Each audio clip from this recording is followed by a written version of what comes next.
There's a Chinese startup that few people had ever heard of until the past few days, and it has emerged as a real player in the AI arms race. It's called DeepSeek.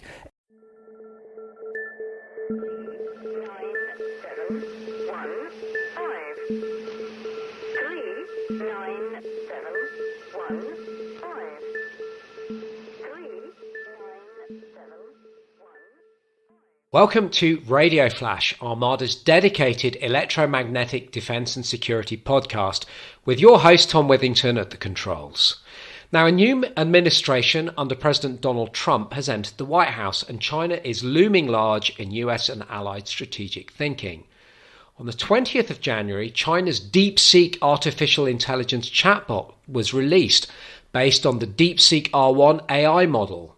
The Hangzhou DeepSeek Artificial Intelligence company, which developed the model, has claimed that its chatbot outperforms US rivals like OpenAI. It also claimed that DeepSeek's large language model cost $5.6 million to train, notably less than that spent on comparable US offerings. The impact of the news made stock markets swoon. The Nasdaq Composite saw a 3.1% drop, with Standard & Poor's 500 witnessing a 1.8% reduction. Now, whatever the long-term effect of DeepSeek, the news thrust Chinese technological innovation into sharp relief. Innovations such as these could have deep strategic ramifications for accepted US technological preeminence, not least of which in the sensing domain, which a report entitled China's Remote Sensing, published in December 2024 by OTH Intelligence, has discussed in detail. Tate Nurkin is one of the report's authors, and Tate is an old friend of Radioflash, having been our guest back in 2021 when we talked about defense innovation in the Asia Pacific. He joins us today from Charlotte in North Carolina. Tate, it's good to have you back with us. Welcome to Radioflash. Yeah, thanks, Tom. It's great to be back. Now, I read and enjoyed your report over the weekend, and it's certainly very thought-provoking. Broadly speaking, where does China appear to be closing the technological gap with the US on sensing technology? As we talk about this publicly, we need to be able to say the analysis, the findings in this report are not those of the U.S. government. They're those of OTH Intelligence Group and the team that wrote it. It's a great question. It's kind of the $64,000 question that, not just in remote sensing, but across a lot of different capability and technology areas. People want to know who's winning, who's the one and who's the zero in the kind of binary construct. Well, and I'm happy to get to that. But I think it's important to note that when you're talking about remote sensing, you're talking about a very broad set of capabilities. It's very difficult to say that the United States is ahead in remote sensing across the board or that China is ahead across the board. So, what we did was we kind of broke down what remote sensing capabilities are, what are the component parts. So we talked a little bit about the platforms. So satellites, probably the first to come to mind, but also crewed aircraft, uncrewed systems, uncrewed aircraft. Ground vehicles, which is really kind of a growth area for remote sensing at a commercial level, LiDAR sensors on, autonomous and electric vehicles, and then ground-based remote sensing. And then we have the sensors themselves, and our report focuses on 4 or 5 passive sensing capabilities, a couple of active sensing capabilities like LiDAR and synthetic aperture radar, and then a little bit on quantum sensing, and then the back-end processing, right? So the AI, the algorithms that actually take the complex data sets that are created by remote or collected by remote sensing, make sense of them and allow them to be exploited.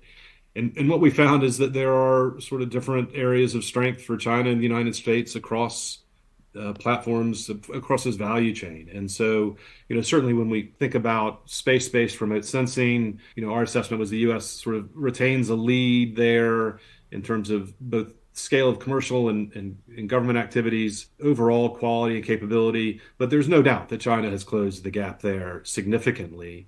And I think our assessment, particularly on space-based sensing, but also the whole topic of remote sensing, is that China's capability is perfectly sufficient and that the United States, from a military perspective, should view China as a peer competitor in remote sensing capability, and that it has a sufficient capability to cause much more severe challenges for the United States operationally and strategically in the Indo-Pacific than it has in the past. And I think that's the assessment of the U.S. Space Force. We quote multiple senior leaders in Space Force that basically say it doesn't matter who's winning and losing.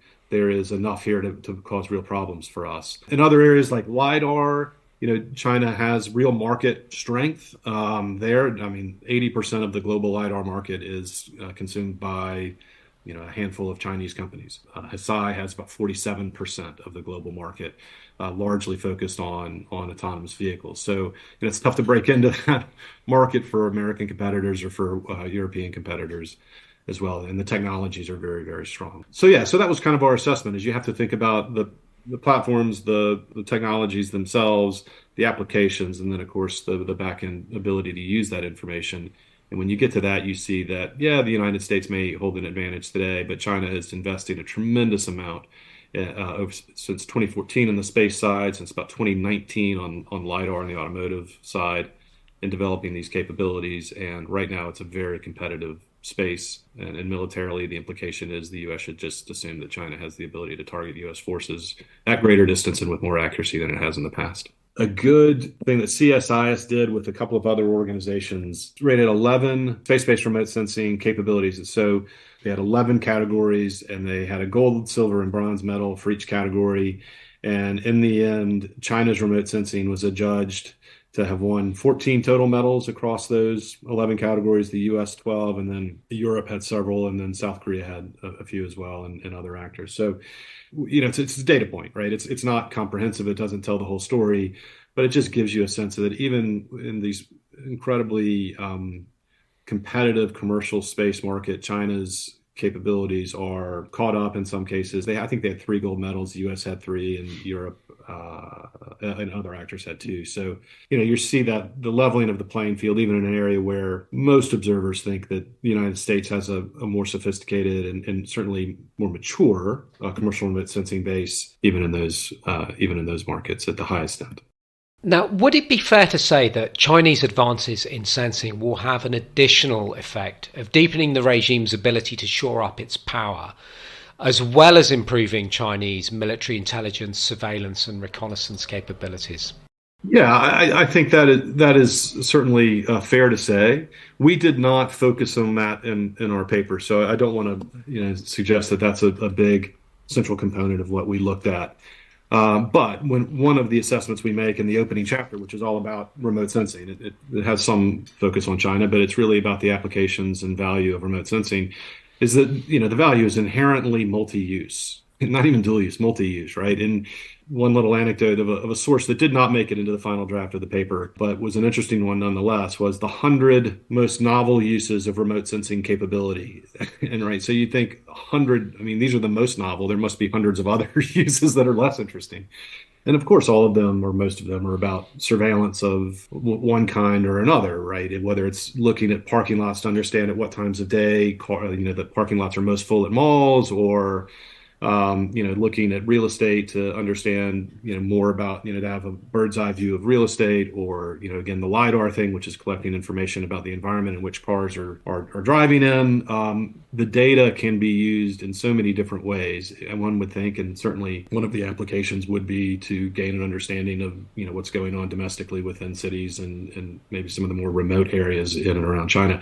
You look at some of the observation systems that China has over the South China Sea, which are designed largely for monitoring, ecological monitoring. That's what they're said to do, right? Because that's the great thing about having a capability like this, is you can say, well, this is to look at tidal patterns or to coastal erosion. But at the end of the day, you're really you're seeing the same thing. It's just a matter of what you're looking for when you look at those images. And so I think there is an application there, and there have been reports of China using military and security focused capabilities to monitor, Uyghur communities in Western China, et cetera. So one would think that these capabilities would fall in a similar category. A conversation with a spook that I had last year, who has some knowledge of the Chinese defense scientific base, told me that while the country's pace of technological development is impressive, widespread corruption has tended to mar the quality of materiel in the ISR domain that's being procured by the People's Liberation Army. Is this a fair assessment? Well, I think it is, but just as with the assessment of who's winning and who's losing, there's probably a little nuance to it that needs to be drawn out. But I would say that look, the U.S. every year, it's usually in November. This year is December. The U.S. Department of Defense releases its annual assessment of PLA activities and what it means for the U.S. and China. It's congressionally mandated. This year in December. One of the special topic areas that was focused on in this report was PLA corruption and how it was potentially slowing down PLA modernization, not derailing it. And this is where the nuance comes in, especially since Xi came to power in 2012. There have been several sort of iterative purges of senior leaders within the military, going up to the Minister of Defense on 2 occasions, senior advisors who have been kicked out of the party or just sort of disappeared. But we've seen a lot of that recently in the PLA rocket force, where I think 15 senior leaders were removed due to corruption. There were stories of PLA ballistic missiles that were using water instead of liquid fuel just because those systems aren't tested very often. So you can get away with that sort of thing and skim off the top, or silo doors that didn't work correctly, which that's the kind of the irony, is that this is a very high-end, strategic, incredibly important capability, but those types of weapon systems aren't physically tested very often, and so there's opportunity to take some liberties that do elsewhere. So we've seen this across in areas that are adjacent to the rockets and missiles. We've also seen senior leaders at CASC, the state-owned enterprise most responsible for the space program, be removed. And CASIC, another organization responsible in the ballistic missile area, but also getting back into space in a way that it hadn't for a long time. So I think it's less. Our report doesn't really focus on corruption specifically in the remote sensing area, but what I think is relevant to say is that this is something that is widespread across, or has been widespread across PLA. She has cracked down on it. And you've seen certainly organizations and individuals that touch on space program in particular be implicated in these corruption crackdowns. Now, as a final one for you, Tate, I was wondering if you could talk a little bit about the relationship between the PLA's Information Support Force, used to be called the Strategic Support Force prior to a recent rebranding. And this force has a wide ISR remit. And I'm interested in the relationship between the ISF and China's wider development and implementation of sensing technology. As we were finalizing maybe the second iteration of this draft report, the announcement that the Strategic Support Force had been deconstructed into 3 organizations was, literally, I think it might have been maybe 24 or 48 hours before we were. So it was, I have sort of tremors whenever I hear about it, because how you have to adapt content at the last minute. But yeah, so the Strategic Support Force was deconstructed into 3 organizations: the Aerospace Force, the Cyber Security Force, and then the Information Support Force. From a remote sensing perspective, at least 2 of those organizations are pretty relevant. The Aerospace Force, as I understand it, runs China's space program and the assets in space, so space-based remote sensing, ISR.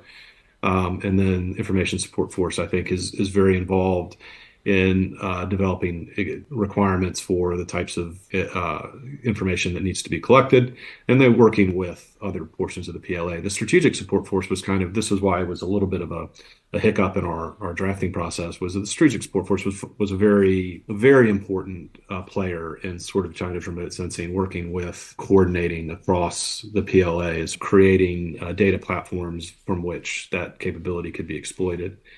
It's relatively recent transition, so I'm still trying to figure out exactly the nature of the relationship between all of these 3, but at least from what we've been able to discern in the public record, that the Aerospace Force and the Information Support Force are involved in this remote sensing development and exploitation. Tate, it is always illuminating talking to you. Thank you very much for joining us. Yeah, my pleasure. Thanks so much, Tom. And if this podcast has whetted your appetite, you can download a copy of the report at uscc.gov/research/China's-remote-sensing. And don't forget, there's more defense and security news and analysis at armadainternational.com. But for now, that's all we've got time for. Thank you very much for listening.